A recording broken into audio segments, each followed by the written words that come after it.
So in this Keynote tutorial video, I am going to be showing you guys how to add lines to your presentation here on Keynote. So once Keynote's opened up, what I'll actually do is just go to the top and I'll add a new blank slide. Now if you want to add like lines to your presentation, it's very straightforward. Go to the top to where it says shapes right here. In between text and media and press on shapes.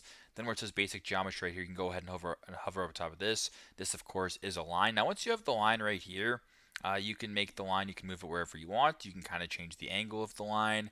You can make it larger or smaller. You can also change how thick the line is as well. And you can change the style of it, whatever you guys want to do. You can change the style, it's right here at your disposal, whatever you want to do. So very simple, very straightforward, but this is how to add lines to your Keynote presentation. Thanks again for watching, and I hope this video helps.